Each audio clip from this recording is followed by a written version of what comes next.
English నేర్చుకోవడం అనర్గళంగా మాట్లాడడం మీ కల? వెంటనే కాల్ చేసి క్లాసెస్‌కి రిజిస్టర్ అవ్వండి.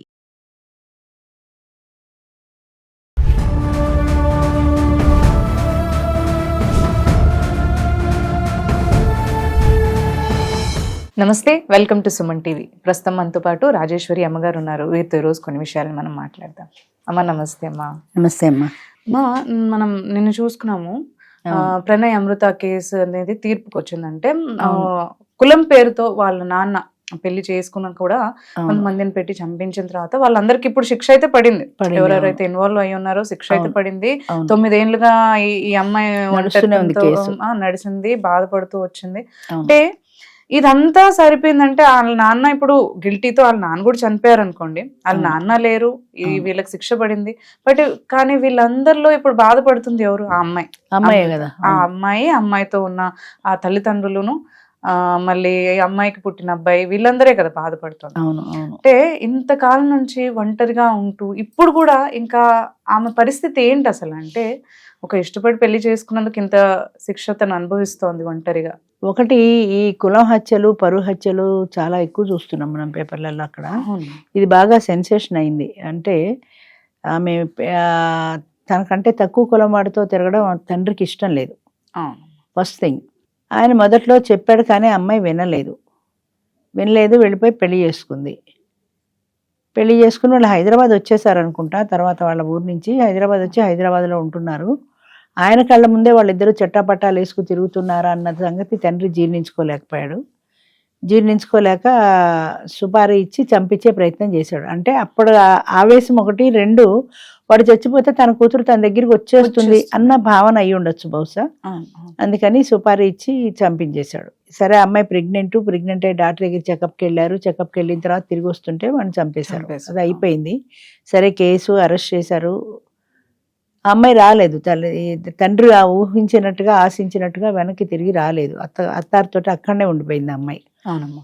అది జీర్ణించుకోలేకపోయాడు. తన కూతురు తన దగ్గరికి రాలేదని అనవసరంగా అమ్మాయి భర్తని చంపి అమ్మాయి పశువంకం పోగొట్టుకున్నాను బాధపడ్డాడు. ఏం గిల్టీగా ఫీల్ అయ్యాడో తెలీదు. తర్వాత ఆయన కూడా సూసైడ్ చేసుకున్నాడు. అమృత వాళ్ళ ఫాదర్ కూడా సూసైడ్ చేసుకున్నాడు. కేసు దాదాపు 8 సంవత్సరాల పైన నడిచింది. నిన్ననే తీర్పు వచ్చింది.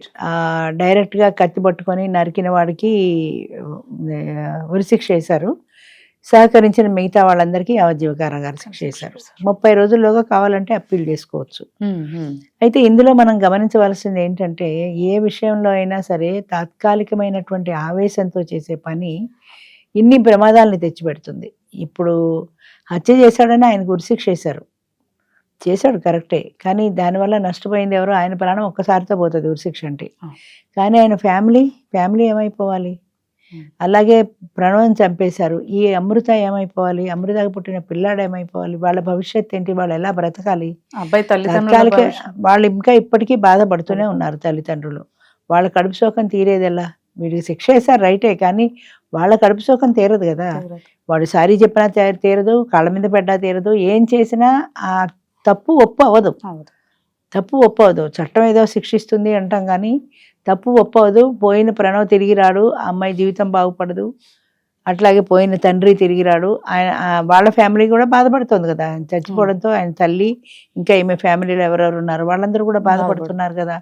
కేవలం క్షణికావేశంలో చేసిన ఒక చిన్న పని అది ఎంతమంది ప్రాణాల మీదకి చుట్టుకుంది. అటు తండ్రి చనిపోయాడు, ఇటు సుపారీ ఇచ్చినందుకు 5-6 ఉరి పడింది. ఆయనకి చేసిన వాడికి ఉరిశిక్ష పడింది. చివరికి అమృత ఒంటరిగా మిగిలిపోయింది. ఇప్పుడు అమ్మాయి పరిస్థితి ఏంటి? అమ్మాయి భవిష్యత్తు ఏంటి? ఒక పిల్లవాడు కూడా ఉన్నాడు. అమ్మాయికి మళ్ళీ పెళ్లి చేసుకునే ఉద్దేశం లేదు ప్రస్తుతం. ఒకవేళ పెళ్లి చేసుకున్న ఈ పిల్లాన్ని ఏం చేయాలి? ఎవరికి ఇవ్వాలి? అటు తల్లి దగ్గరికి వెళ్ళే ఉద్దేశం లేదు. తాత్కాలికంగా క్షణికావేశంలో భర్త చేసిన తప్పుకి తల్లి కూడా శిక్ష అనుభవిస్తుంది కదా, భర్తని పోగొట్టుకొని. అటు బిడ్డని పోగొట్టుకుంది, దూరం అయిపోయింది, బిడ్డ దూరం అయిపోయింది, భర్త చనిపోయాడు. ఆ మాతృమూర్తి శోకాన్ని ఎవరు తగ్గిస్తారు? ఆవిడకి ఇంకా ఏ రకమైన సొల్యూషన్ చూపిస్తుంది సమాజం? ఆయన తప్పు చేశారు కాబట్టి ఆయన శిక్షించారు, బాగానే ఉంది. ఆయన ఒక్కడే కాదు కదా, ఆయన వెనక ఆయన కుటుంబం ఉంది.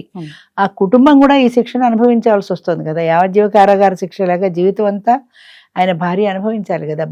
బయటికి వెడితే ఆమెని అదే అమృత తల్లి అన్న దృష్టిలో చూసే సమాజంలో ఆవిడ బయటికి ఎక్కడికైనా వెళ్ళగలదా? పూర్వపు జీవితం ఆవిడకి వస్తుందా? రాదు. ఇంకా ఈ ప్రేమను మనం తప్పు పట్టకూడదు, కానీ అన్న మాట కోసమని వచ్చేసింది అమ్మాయి. కొంచెం మైండ్ని కంట్రోల్ చేసుకోగలిగితే, వాళ్ళ నాన్న చెప్పినట్టు విని ఉంటే ఇంత తేడా వచ్చేది కాదు కదా. అంటే ఈ పరిస్థితి అమ్మాయికి వచ్చేది కాదు కదా. ఇవన్నీ ఎవరు ఊహించలేదు ఇలా జరుగుతుంది అని. అమ్మాయి ప్రేమించింది, నచ్చిన వాడిని నేను చేసుకోవాలనుకుంది, బయటకు వచ్చేసింది, కరెక్టే. కానీ కాస్త అంటే తండ్రిని కన్విన్స్ చేయలేకపోయింది. కానీ తను కనుక తన మైండ్ని కాస్త కంట్రోల్ చేసుకోగలిగినట్లయితే తండ్రి చెప్పిన సంబంధం చేసుకుంటే ఇంత గొడవ జరిగేది కాదు. పూర్వకాలం అయితే అంతే ఉండేది. అంటే అసలు ప్రేమలే లేవు పూర్వకాలం. ఒకవేళ ఎవరినైనా వాళ్ళ బంధువుల్లోనో స్నేహితుల్లోనో ఎవరినైనా ఇష్టపడినా చెప్పే ధైర్యం లేదు. ఒకవేళ చెప్పినా సరే నువ్వు నోరు మూసి కూర్చొని నీకు పెళ్లి నిర్ణయం చేశానంటే వీళ్ళు తలంచుకుని తాళి కట్టించుకోవడమే తప్ప ఇలా ఎదిరించే ధైర్యం పూర్వకాలం సమాజంలో లేదు. తప్పో ఒప్పో తర్వాత సంగతి, అట్లీస్ట్ ఫ్యామిలీ భద్రంగా ఉంది ఆ రోజుల్లో. ఎందుకంటే వాళ్ళు ఎదిరించలేదు కాబట్టి వాళ్ళ జీవితాన్ని నాశనం చేసుకున్నారను, వాళ్ళ ప్రేమని చంపుకున్నారను ఏమను, కనీసం వాళ్ళ ఫ్యామిలీ సేఫ్గా ఉంది. ఇవాళ జీవితాన్ని నాశనం చేసుకోలేను, నేను ప్రేమను చంపుకోలేను అని ధైర్యం చేసి ఎదురు తిరిగినందుకు ఫ్యామిలీ నష్టపోయింది. అటు అబ్బాయి ఫ్యామిలీ నష్టపోయింది, ఇటు ఈఎంఐ ఫ్యామిలీ నష్టపోయింది. ఆ అమ్మాయి జీవితం ఒక ప్రశ్నార్థకంగా మిగిలిపోయింది. ఇప్పుడు అమృత పరిస్థితి ఏంటి, ఎలా బ్రతకాలి? అదే కదమ్మా. అందుకని ఏదైనా అంటే క్షణికావేశంలో తీసుకునే నిర్ణయాలు అది జీవితాన్ని అతలాకుతలం చేసేస్తాయి. మనమే కాదు, మనకి సంబంధించిన వ్యక్తులు అందరూ కూడా బాధపడాల్సి వస్తుంది. ఇప్పుడు ఆయన చనిపోయాడు అమృత తండ్రి, కానీ ఆయన తల్లి ఫ్యామిలీ ఉన్నారు కదా, వాళ్ళందరూ జీవితం అంతా ఎలా వెళ్ళదీయాలి? ఆయన చనిపోకుండా ఉంటే ఎప్పటికైనా జైల్లోంచి బయటకు వచ్చేవాడేమో కనీసం. ఆయనకి యావజ్జీవ కారాగార శిక్ష వేసినా కూడా 14 ఏళ్ళకో 15 ఏళ్ళకో వచ్చి ఉండేవాడేమో. తాత్కాలికమైన ప్రేమ కోసమని. ఇంకోటి, ఆడపిల్లలు అమృతం నేను తప్పు పట్టడం లేదు, కానీ కని పెంచిన తల్లిదండ్రుల కంటే ప్రేమించిన వాడు ఎక్కువ అని ప్రశ్న వేసుకుంటే మరి అంతే కదా. ఆ ప్రేమించిన వాడి కోసమే కదా తల్లిని తండ్రిని దూరం చేసుకుంది. ఈ రోజుకి అమ్మాయి తల్లి ముఖం చూడలే, 2 సంవత్సరాలు అయ్యి. మరి ఏ రకంగా చెప్పాలి దాన్ని? అంటే ప్రేమించిన వాడే ఎక్కువని తల్లిదండ్రులను దూరం చేసుకున్నావా? దూరం అయిపోయిన తర్వాత ఒక్కసారి కూడా అనిపించలేదా, అయ్యో నా తల్లిదండ్రుల్ని నేను దూరం చేసుకున్నాను అని? భర్త ఉన్నాడు, బాగుంది, నువ్వు నచ్చిన పెళ్లి చేసుకున్నావు, కరెక్టే. కానీ రెండో పక్కన చూసినట్లయితే ఇటు వీళ్ళకి దూరం అయిపోయింది కదా. అటు సమాజంలోనూ తను ఒక తప్పు చేసిన వ్యక్తిగా మిగిలిపోయింది, ఇటు బంధువుల్లోనూ తను ఒక తప్పు చేసిన వ్యక్తిగా మిగిలిపోయింది, ఇటు తల్లిదండ్రుల దృష్టిలో కూడా అదే మిగిలిపోయింది. చివరికి తండ్రి పోతే ఇప్పుడు తల్లి కూడా ఒంటరిది అయిపోయింది.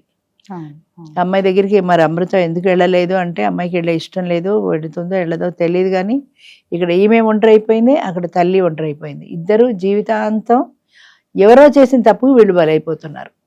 తల్లి చేయలేదు, అమృత చేయలేదు, ఈ తప్పు తండ్రి ద్వారా జరిగింది. కానీ ఆ తప్పుకు బలైపోయింది ఎవరు? వీళ్ళిద్దరు కదా. తప్పు ఒకరు చేస్తున్నారు, శిక్ష ఇంకొకరికి వస్తుంది. కానీ ఏం చేయగలం? ఎవరేం చేయలేరు దానికి. చట్టం శిక్షించాల్సిందే కాబట్టి చట్టం శిక్షించింది. ఆయన చేసిన పనికి గిల్టీగా ఫీల్ అయ్యాడు, ఆయన సూసైడ్ చేసుకున్నాడు. ఆయన సూసైడ్ చేసుకునే ముందు భార్య గుర్తురా లేదా ఆయనకి? ఈ కూతురు కోసం నేను చచ్చిపోతున్నాను, నా పెళ్ళం ఒంటరిది అయిపోతున్నాను ఆలోచన రావాలి కదా. ఎన్నోసార్లు జీవితంలో చాలా బలహీనమైన క్షణాల్లో, అంటే ఆ ప్రెషర్ ఎక్కువైనప్పుడు జీవితం ఎందుకు వచ్చింది, చచ్చిపోదాం అనిపిస్తుంది. చాలా మంది ఉన్నారు, 190 మంది ఉన్నారు అలాగా చచ్చిపోదాం అనుకునేవాళ్ళు. కానీ ఆ క్షణంలో కనుక ఆ మైండ్ని వాళ్ళు తట్టుకోగలిగితే, అంటే నేనెందుకు చావాలి అని కానీ, నా ఫ్యామిలీ ఉంది, ఈ చిన్న గొడవ కోసమని నా ప్రాణం తీసుకుని నా ఫ్యామిలీని ఒంటరిని చేయలేను అన్న భావన కానీ, అలాంటిది ఏదైనా ఉన్నట్టయితే ఒక తాత్కాలికంగా ఆ క్షణంలో అనిపించిన ఆవేశం క్రిమేపీ తగ్గిపోతుంది. అందుకే మన వాళ్ళు అంటారు చూడండి, కోపం వస్తే 10 అంకెలు లెక్క పెట్టండి అంటారు. ఆ క్షణంలో ఉండే కోపం తర్వాత 10 అంకెలు లెక్క పెట్టేప్పటికి తగ్గుతుంది అని. దాని తీవ్రత తగ్గితే ఆయన అంత ఆత్మహత్య చేసుకున్నవాడు కాదేమో. ఇమీడియట్గా ఆయనకి కోపం వచ్చేసి పొడి చేశాడు, తర్వాత గిల్టీగా ఫీల్ అయ్యాడు, చచ్చిపోయాడు. కానీ దాని ఫలితం ఎవరు అనుభవిస్తున్నారు? నీ ప్రాణం ఒక్కసారితో పోయింది, కానీ జీవితాంతం నిత్య నరకం చూస్తున్నారు కదా నీ ఫ్యామిలీ. అది చచ్చిపోయేవాళ్ళు, ఆత్మహత్య చేసుకునే వాళ్ళు ముందుగా ఆలోచించవలసిన విషయం ఏంటంటే, ఏదో 10th క్లాస్ ఫెయిల్ అయ్యారని చచ్చిపోయాడు, ప్రేమ ఫెయిల్ అయిందని చచ్చిపోయాడు. జీవితం ఎంతో ఉంది ముందు. దానికోసమని చిన్న చిన్న విషయాలకే మనం నెగిటివ్ గా మారిపోయి చచ్చిపోతే ఈ జీవితంలో ఏం సాధించగలవు? ఒకసారి చచ్చిపోయాక ఇంకేం చేయలేవు కదా, నువ్వు బ్రతుకుంటేనే కదా ఏదైనా సాధించగలవు. అలా ఇంకా ఆ బ్రతికుండి విషయం చాలా వాటికి బ్రతికుండి దారితీస్తారు. సాధించాలి కానీ చచ్చిపోయి ఏం సాధిస్తారు? అవును. చచ్చిపోతే ఏం సాధించలేరు కదా. అంచేత ఆ వీక్ మెంటాలిటీ, ఆ వీక్ మైండ్ అనేది ఉండకూడదు మనిషికి. అవును. అది మన బలహీనతే కానీ అది అవతల వాళ్ళకి బలం అవుతుంది, నీ బలహీనతే అవతల వాళ్ళకి బలం అవుతుంది. Correct. అంచేత చచ్చిపోవడం కాదు, బ్రతికుండి సాధించాలి. అలాగే. వాళ్ళ తండ్రి ఎలాగూ ఆ అమ్మాయి పెళ్లి చేసుకుంది, వెళ్ళిపోయింది, సరే దాని ఇష్టమైన పని చేసుకుంది, నాకు ఇష్టం లేదు, అది నాకు లేదనుకుంటాను అనుకొని ఆయన మనసును ఆయన సమాధాన పరుచుకోగలిగితే అట్లీస్ట్ ఆయన ఇవన్నీ ఫ్యామిలీ అయ్యి తోటైనా ఆయన ఉండేవారు. ఉండేవాడు కదా. అవును. చాలా గారాభంగా పెంచారు, ఒక్కతే కూతురు, ప్రతిదీ ఎక్కువ అంటే కోతిని తెచ్చిచ్చారు. అంచేత ఈ రోజున ఆయన్ని తిరస్కరించింది, ఆయన పెద్దరికాన్ని తిరస్కరించింది అన్న ఆయన ఈగో హర్ట్ అయింది అక్కడ. కానీ అది కాస్త ఆయన సమాధానం పెట్టుకోగలిగితే మిగతా ఫ్యామిలీ తోటైనా సంతోషంగా ఉండేవాడు. కొన్నాళ్ళు పోతే ఫ్యూచర్ లో వాళ్ళు వీళ్ళు కలిసేవారు, ఏం చేసేవారో తెలియదు. అవును. కానీ దానివల్ల నష్టపోయింది ఆయన కుటుంబం కూడా ఉంది. ఈ కేవలం నువ్వు చనిపోవటం వల్ల నీ కుటుంబం అంతా నష్టపోయింది. మర్చిపోయాను. అమృత సంగతి వదిలేసినా కూడా నీ కుటుంబం నష్టమైంది కదా. అవును. అవును. అందుకని ఎవరైనా సరే క్షణికావేశంతో నిర్ణయాలు తీసుకోకూడదు. ఒకవేళ నిర్ణయం అనిపించినా కూడా అది ఆ క్షణానికి వాయిదా వేసి మనం కాస్త మైండ్ని కంట్రోల్ చేసుకుని మరుసటి రోజు కనుక మనం నిర్ణయం తీసుకోగలిగితే ఎన్నో జీవితాలు బాగుపడతాయి. అవునమ్మా, కరెక్టే మీరు చెప్పింది. థ్యాంక్ యూ అమ్మా, థ్యాంక్ యూ.